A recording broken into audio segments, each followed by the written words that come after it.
去看世界，来看2023年诺贝尔奖头一个奖项生医奖是颁予两个科学家卡里克也戈古魏斯曼，因两个人是做伙研发出 mRNA 预防剂来对抗新型冠状病毒，对全世界有大贡献，所以得到这个奖肯定。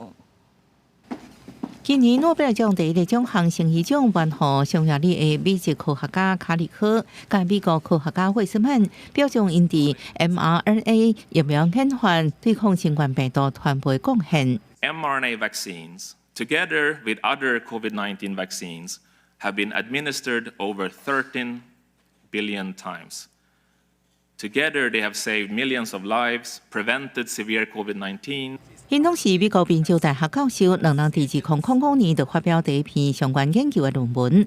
不过迄时阵无受到伤过大关注，后来新冠疫情爆发，因的研究才为后续疫苗开发有一个基础。Hát az anyukám ugye ő mindig meghallgatta, hogy ki kap Nobel-díjat, mert úgy gondolta, hogy lehet fiam, hogy a te nevedet olvassák be. Mondta akkor, amikor nekem még professzori semmilyen állásom, semmilyen csoportom nem volt, csak ott szorgoskodtam ott a laborban is. Hát. 卡里克的妈妈已经过身，伊感觉妈妈伫天顶已经收到这个好消息。魏斯曼是透过卡里克的通知才知影得奖，因为委员会无伊的电话。